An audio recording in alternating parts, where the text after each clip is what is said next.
So that was the iPhone SE2. That was the Zone of Tech iPhone SE2 concept. Let me know in the comments what you guys think about that interesting concept. But in this video, I'll be talking about the iPhone SE2, the second generation iPhone SE.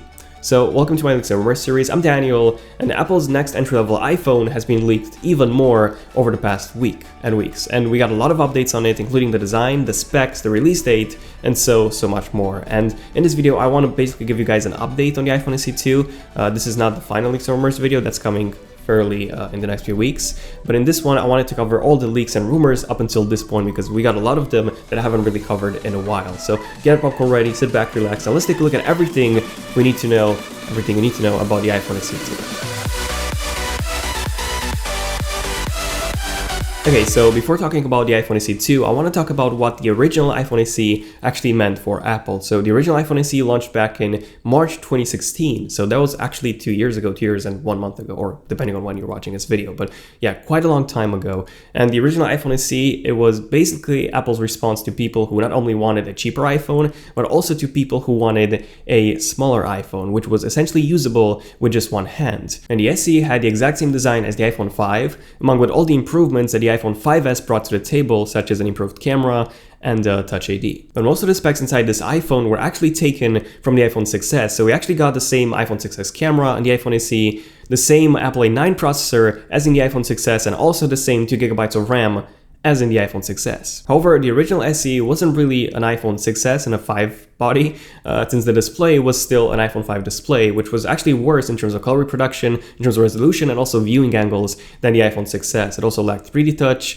and the front-facing camera was still the exact same front-facing camera as in a 2012 iPhone 5, so a 1.2 megapixel sensor that could only do up to 720p video. So yeah, the camera wasn't that great, at least not the one on the front. But the iPhone SE was still the cheapest iPhone that Apple was selling, and it actually still is, starting at $350 or £350 in UK, which is still crazy expensive for what's basically a 2012 smartphone that was merged with a 2015 one.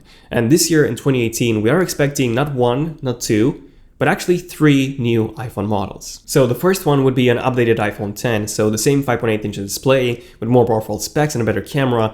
The second model is a bit more exciting because that one would actually be a larger version of the current generation iPhone X. So essentially an iPhone X Plus, obviously with 2018 specs, but with around a 6.5 inches display. And then finally, in terms of the third new iPhone model for 2018, we basically have 3 options in terms of this. So Apple could either release that 6.1-inch LCD iPhone X, which was rumored and talked about a lot, and I actually made a few videos on that.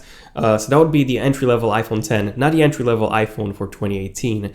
And then option number 2 is for Apple to release the iPhone SE2, or option number 3 in terms of that third new iPhone model is that Apple could release both actually. So both the iPhone SE2 and that lower entry-level iPhone X, the iPhone 6.1 inches iPhone X. And in that case, we would actually have 4 new iPhones for 2018. An iPhone X, an iPhone X Plus, an entry-level iPhone X, the 6.1 inches iPhone, and an entry-level iPhone, the iPhone SE2. And to be honest, we've actually had many reports, leaks, and rumors on both of these models, so there's actually a very high chance that Apple might actually release these 4 new iPhone models in 2018. So both the iPhone, the 6.1 inches iPhone, as well as this iPhone SE2. So we'll have all of the iPhone X updates as usual in September, but we've actually had some reports that the iPhone SE2 could be coming as early as May, which is quite surprising. So basically next month. And according to Mako Takara, the iPhone SE2 would feature the exact same design as the original iPhone SE, just with a glass back for wireless charging, the Apple A10 Fusion chip, so the same processor as in the 2016 iPhone 7, and it would also lack the headphone jack. And yes, it will launch in May, so next month. So let me know in the comments what you guys think about a May release, a May launch for the iPhone SE2. But personally, I don't think that's going to happen. A May release is a bit weird, so I don't see this happening. I would put my money on a June unveil and also a June release at WWDC 2018, on which I've actually done a pretty cool video here on everything to expect.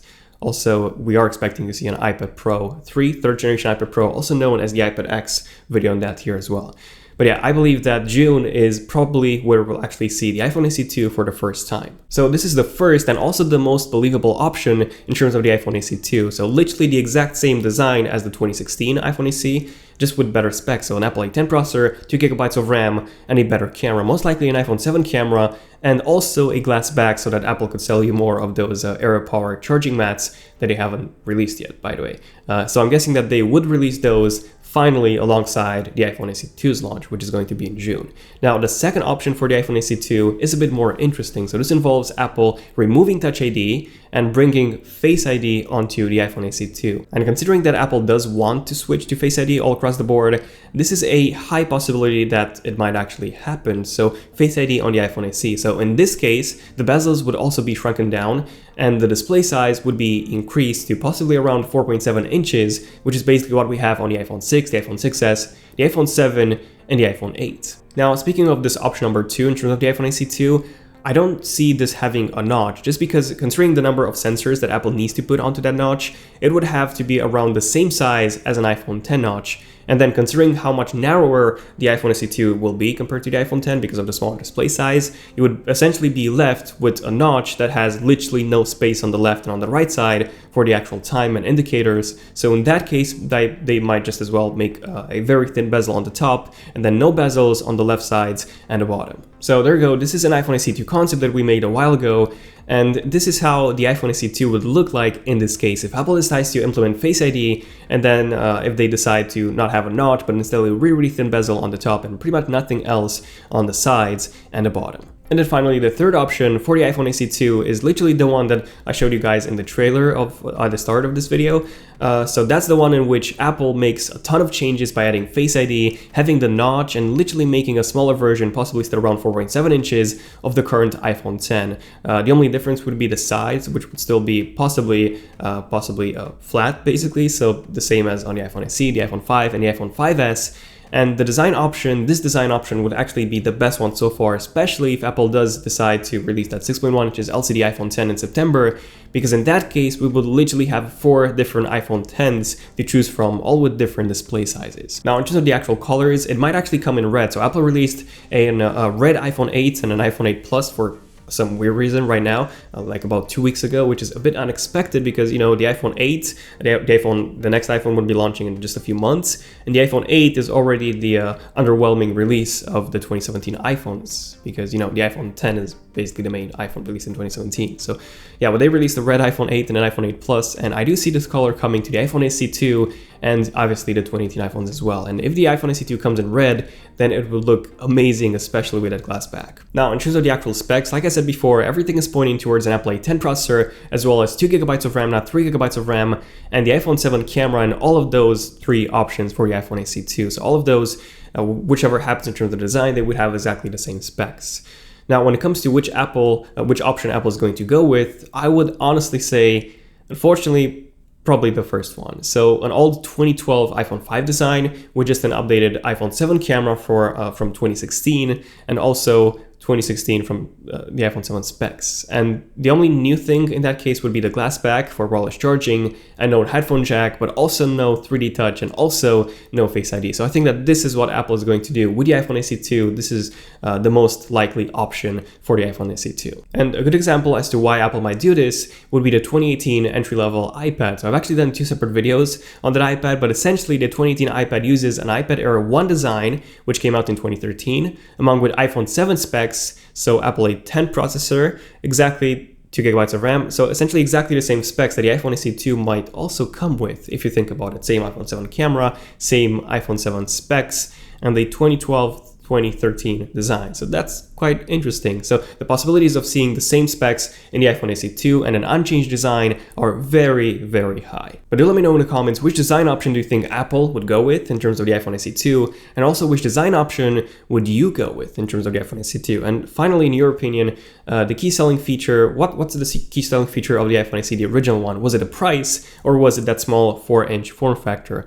Because in my opinion, I think it was probably the small form factor, because the price was still quite high, especially when it launched. Now it's $350 or 350 pounds, but when it launched, it was a bit more than that. But yeah, there we go. This was everything that I wanted to cover, everything new in terms of the iPhone SE 2. Essentially, the main change would be the specs, the camera, that wireless charging back, so the glass back for wireless charging, and the lack of a headphone jack. And yeah, let me know what you guys think about those possible changes, if you think it's enough to upgrade to an iPhone SE 2, or if you think Apple should have changed the design. That's in case they don't change the design for the iPhone SE 2. Also subscribe if you want to see more Leaks and Rumors episodes like this one, and enable notifications by tapping on that bell icon, because apparently, according to YouTube, you need to have that bell enabled, otherwise you won't see the new videos, which by the way, are pretty cool, I think.